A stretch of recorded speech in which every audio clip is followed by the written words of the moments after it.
of the election is the way God wants it, and it should be allowed. So on one hand, you're saying remain prayerful and calm, but we'll still go to court.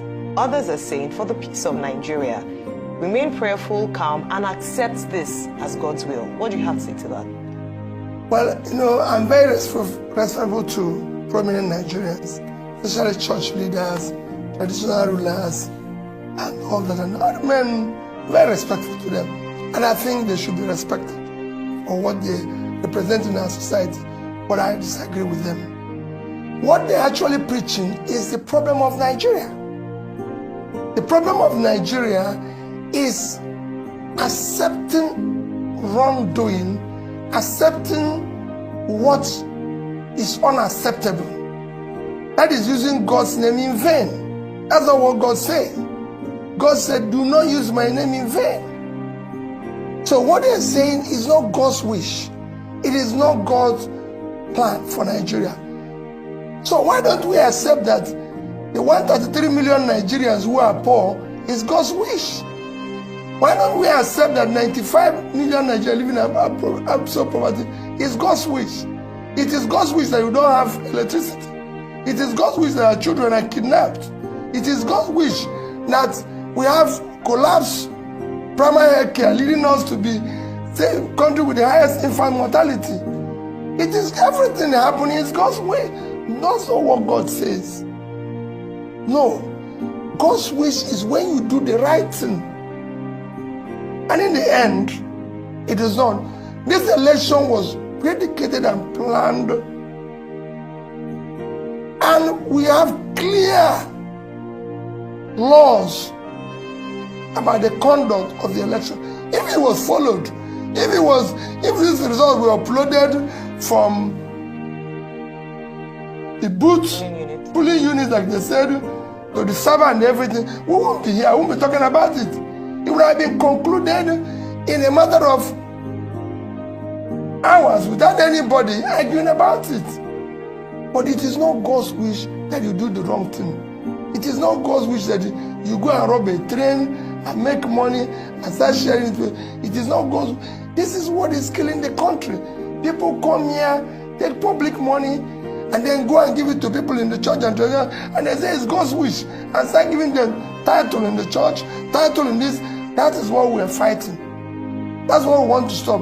We want God's wish to be truly God's wish. And that is when we do the right things and God gives his blessing. What we are doing now is why they come. What do you tell the young ones growing up? That is God's wish that you steal? That is God's wish that you conduct a wrong election? So tell me the difference between those of us who are doing this and the armed robbers. What is the difference between us and the trained robbers? Let's be sincere with ourselves. That's why it's God's wish that somebody came to your station and said he knows a governor who have 22 billion naira stacked, and nobody's asking about him. But we are stopping young people who are carrying computer and questioning them and calling them names. That's not God's wish. God wishes us something better. What I want is God to allow us to do the right things so we can start building a better country for our children. All right, so there are several, messaging and news going on around that INEC is not allowing your legal team to inspect the materials used, for the election. What's going to be your next action as regards this? Well, INEC is a public institution sustained by taxpayers' money, including you and me. And I believe there's law about public institutions. If there's anything, they should be open because they conducted the election.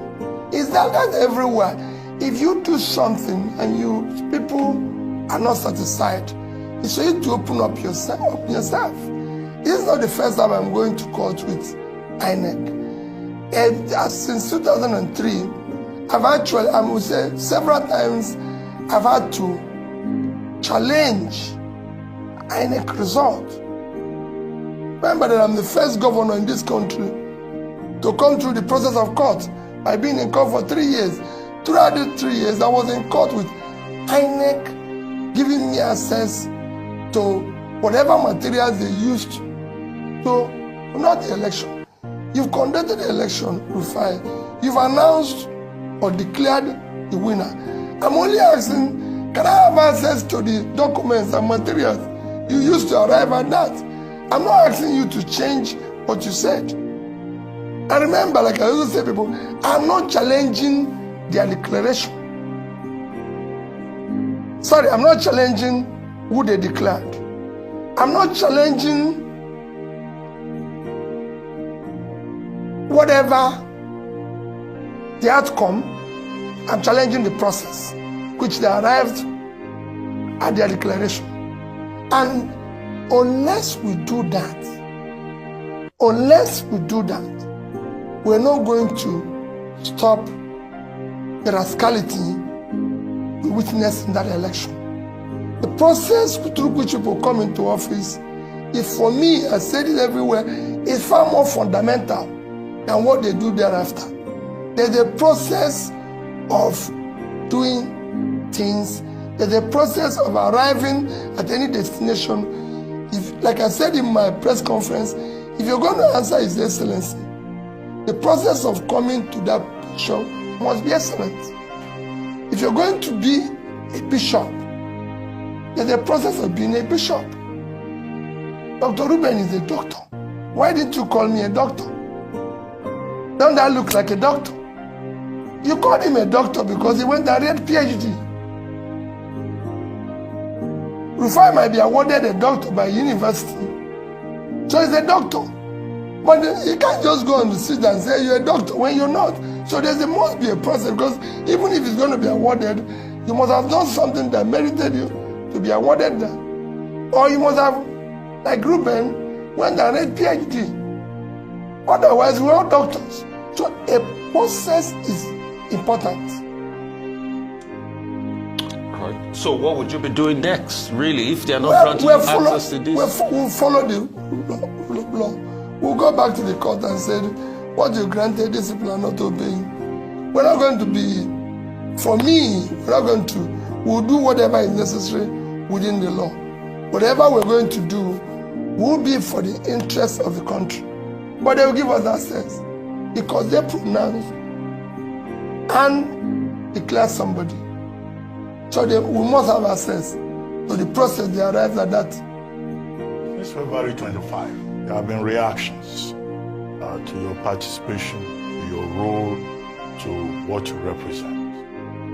Governor Nyesom Wike of Rivers State says you are the hero of the entire process. And what is his explanation? His explanation is that you stopped PDP from winning in the traditional places. That for doing that, as far as he is concerned, and for making Southern presidency possible, you are his hero. Festus Keyamo, spokesperson of the APC, also waded into the matter and said, in fact, that you have served your purpose in this electoral process. That the purpose that you were to serve was to help make Asiwaju Bola Ahmed Tinubu president-elect. That's his own reading of it. He says, because without you stopping the PDP in their traditional states, Bola Tinubu will not have emerged as president-elect. Number 3, Reno Omokri, who is a spokesperson for the People's Democratic Party, says, well, APC may have rigged, but that Mr. Peter Obi was the perfect rigger in that election, and that you rigged in the Southeast. That he is surprised that a candidate will be reporting 97% of the votes from certain states of the Federation. Of course, Atiku Abubakar, presidential candidate of the PDP himself, had admitted that your leaving the PDP hurt his chances in that election. What do you say to these general comments on your presidential race? Well, Ruben, my first reaction generally is that I contested the election. I wasn't contesting it to help anybody to win. And I continue to say that even the declared winner did not win. You might have been declared by whatever means.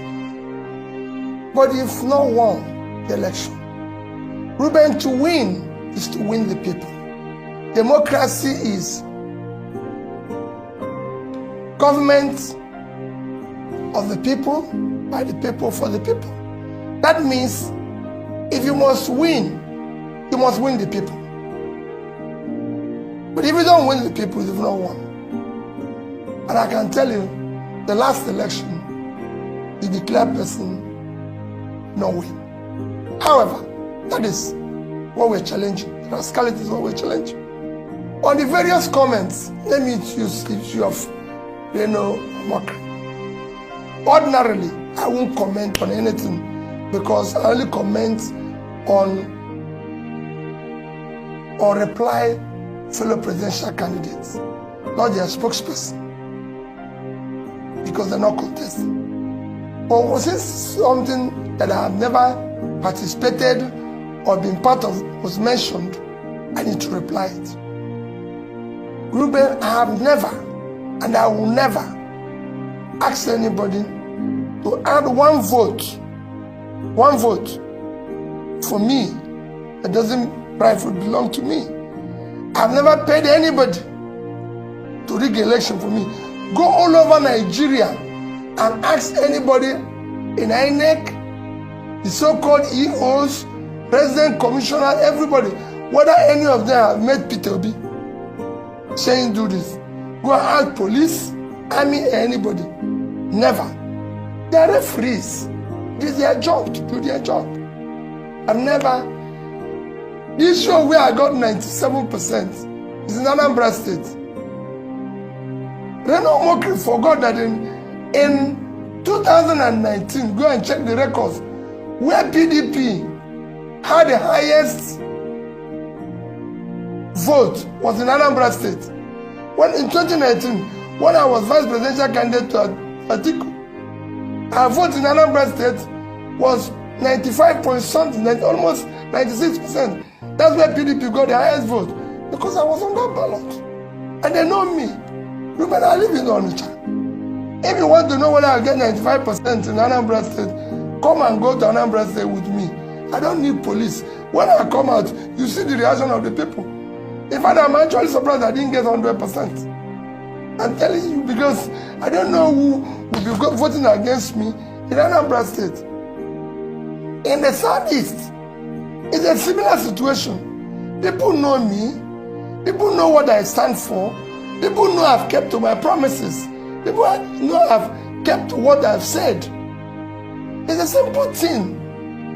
It's like people go about and say, oh, he got votes in Lagos because of the Igbos.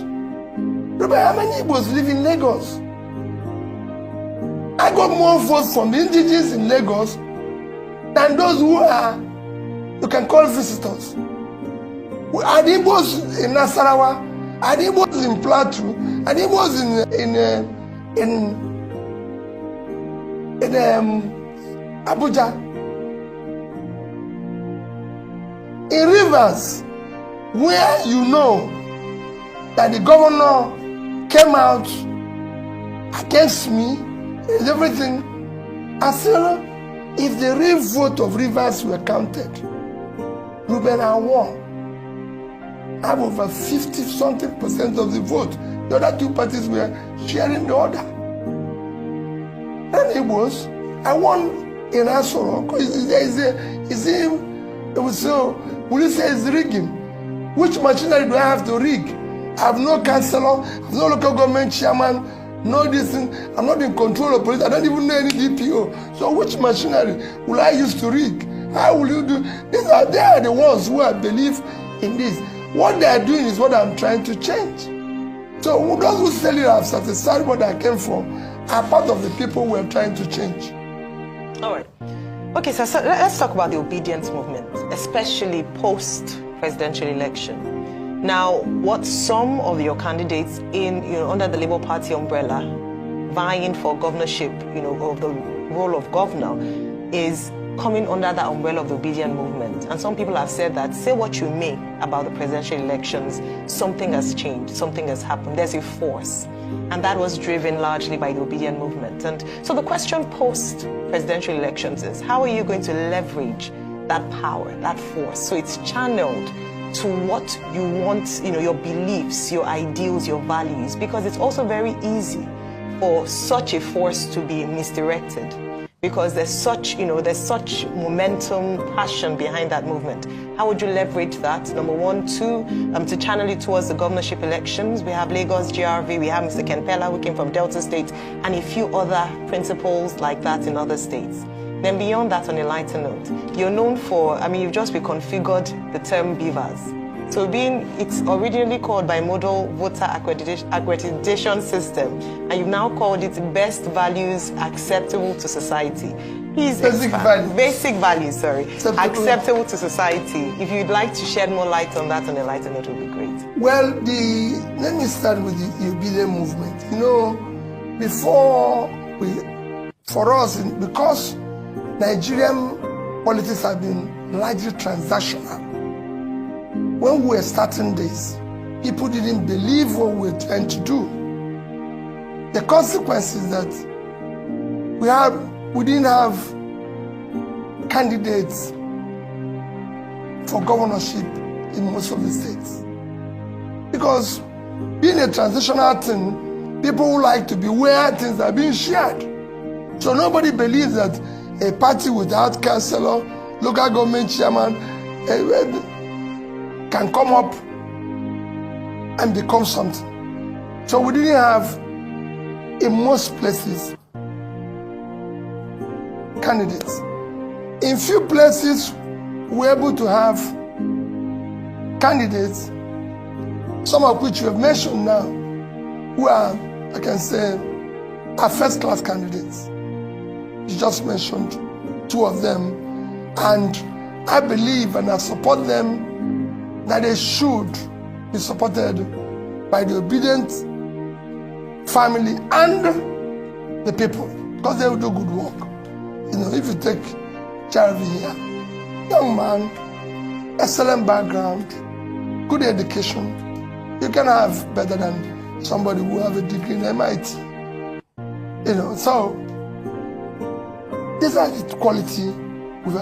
In some places, we're going to work with some good candidates, because there's some places where we don't have. If you look at my southeast, we only have candidates in 2 states. We don't have in Ebonyi, and some other places. In the north, we have in Plateau. We don't have in Zamfara. So there's places. There's a few of them, and we're urging people to support. And where we're going to have partnership, like if you go to like Cross River State, where we have someone like Professor Sandy Ono, the senator, running under PDP, which is considered an excellent candidate. So we support them. For me, it is about having competent, credible people who have proven integrity and track record that can do well. It's not just about saying, it must be Labour Party always. No. Where we think we have good people, we'll support them. And I'm supporting them. Where we think we have somebody better. And the same thing is what I preach to people. Don't say, because this is... With time, we will build this institution and ensure that everything we are doing is the right thing. But it's not going to be overnight. So for me, I want people to, in states where we have good candidates, we're going to support them. We're going to make sure it works. And where we don't, we'll be honest to the people. Because what we're trying to do is to build a new politics that will thrive on character, competence, capacity, and compassion, and telling people the truth always. That's why I got 95%, 97% in Anambra State. Because everything I said, I did. Where it's impossible, I told the people the truth, not telling them lies. I accounted for their money. When I said the BVAS should be basic values acceptable to society, What makes a society is values. The values they accept, the values they tolerate. The person, just like you said that priests and bishops or this said, it's God's wish. How could God wish that people are poor? So how could God wish that Nigeria is in darkness? No, it is not God's wish. Okay. Real quickly, I'd like to ask you this. Has presidential candidate of the APC, Bola Ahmed Tinubu, has he called you? Because he says he's been reaching out. Has he reached out to you? Have you spoken? That's number one. Number two will be, what would you say about now the ethnic strife that has resulted in the governorship contest in Lagos? They are now pitching the Igbos against the Yorubas. And second, what would you say about people that are saying some people are too young to be governors in Lagos because they're just 40 years of age? Well, thank you, Rufai. First, that I've always said that the APC presidential candidate is an elder brother. I can even call him a father. And I have all respect for him and everything. I've not been opportune to speak with him. I don't have any issue with him. I respect him and I'll continue to do so. I'm only challenging the process in which he was declared winner. Because that process is wrong. And that process must be corrected. I believe that the things must be done rightly. We must follow the law, rule of law. We must have a society where things are done in a decent, organized manner. Especially as we're trying to build this new nation that will be exemplary and the world will take us serious and respect us. Number two is that what you see as ethnic strife is just people trying to hide under what does not exist to cause confusion. There's no such. The vote that got in Lagos, I said it earlier without knowing we're going to do that, got across everybody in Lagos from the, call it Yorubas, Igbos, Hausas, Jijos, any of the tribes that reside in Lagos voted for me. I can tell you that I have a lot of people who I know have truly, who are actually supporting me 24 hours. And it shouldn't be. In 2003, Obasanjo got over 90% of the votes in the entire Southeast. That's why the fact that our own revered leader, Ojukwu, was contesting. Nobody shouted at anybody. Nobody said, I won't do business with the Yorubas or with the Northerners or with anybody. He failed in the Yoruba land.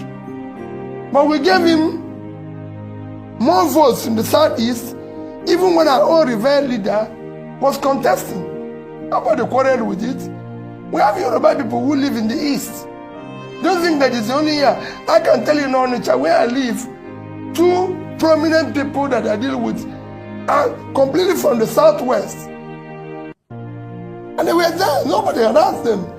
There were people doing their business who have democratic right to vote whoever they want. And I can go back to history. In 2011, we voted for Jonathan. He got more votes in the Southeast than he got in South-South. When Abiola contested the election, he had more votes in the Southeast. Even when his vice presidential candidate is Muslim from Kanu, and from I don't know where King Ibe came again, maybe from the north. When Tofa had an Igbo man as vice presidential candidate, a respected Igbo man. Yet, Abiola won.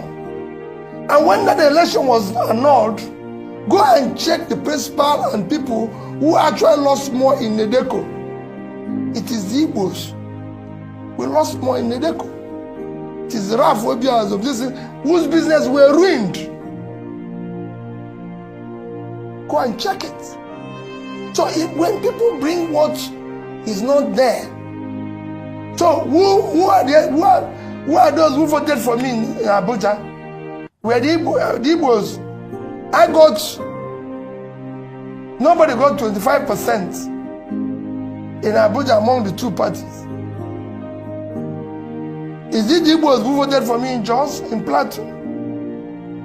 Is it the ones in Nasarawa? Is it the Igbos in occupying Nasarawa? The governor of Nasarawa said I won't get 10% of the votes in Nasarawa. The governor of Kaduna said I won't get 2,000 in Nasarawa. In Kaduna, I got 300,000. So let us not. At 300,000 Igbos in Kaduna. So where does this start? It's just people. I'm appealing to people for the interest of Nigeria. Today, we have a Pakistani as mayor of London, an Indian as prime minister. And they are doing far better than we're doing. In this place that is not even working, we're still trying to divide ourselves based on, and that's what we're trying to remove. It is this rascality, it is this structure we're trying to remove that brings this hatred, which we must remove in this system. So that the system can work. When people can no longer compete based on character, competence, compassion and capacity, they resort to ethnic, religious, and be shouting, oh, Peter campaign on religion, oh, Peter campaign on, but they are the ones doing it. I've never in any way told anybody in any church, in any gathering, vote for me based on this. I've said it, do not vote for Peter Obi based because of this partner is from the southeast. People voted for me on issue of somebody being young and modern. Is laughable. It's actually, we should actually stop people from being old and contest. If I have my way, if we can retire our bishops at 70, retire our professors at 70, Supreme Court at 70, it's time we put age for this our politics so that people can also retire. Because there's a reason why we say at 70, 75, people should go and rest. So let us, is these people that are saying it that are bringing confusion? Age of 40 is age where people are becoming or became president in America, the world's biggest economy, 25 trillion. And you're just 400 billion. And you're talking about age. That is the right age, the right background, the right education. We've been talking about the presidential election. But your party, despite the criticism that you had no structure, you had no representation in the National Assembly, ended up getting into the National Assembly. 6 seats in the Senate, 34 in the House of Representatives. I would like you to comment on that. And then second, this issue of INEC not allowing you access to inspect election materials.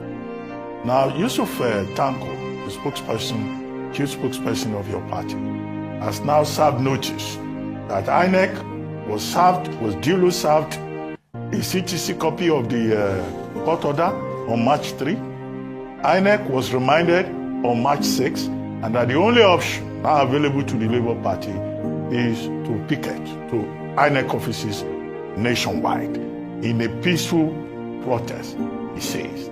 But has it also occurred to the party to seek the option of going back to court to make it clear to court that INEC is guilty of contempt, is contemptuous of the court order? Or the only measure you want to adopt is that of the peaceful street protest to INEC offices? Those two issues. Thank you. Dr. Abati, will apply both. Because you have a situation where you cannot even match. You know, INEC is an institution backed by law. The court have given an order, a ruling. They are not obeying it. Where do we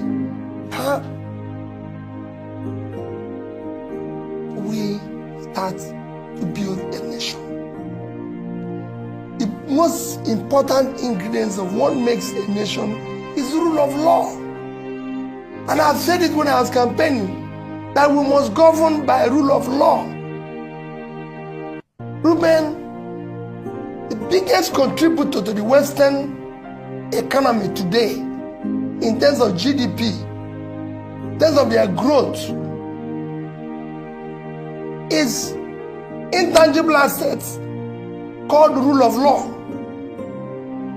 The reason why people want to live in America, in Britain, in anything, is not because things that happen here don't happen, but because if it happens, you can seek redress in court and it will be obeyed. It's because if you call police, it will nothing else. Nothing else. I have somebody who told me an interesting story.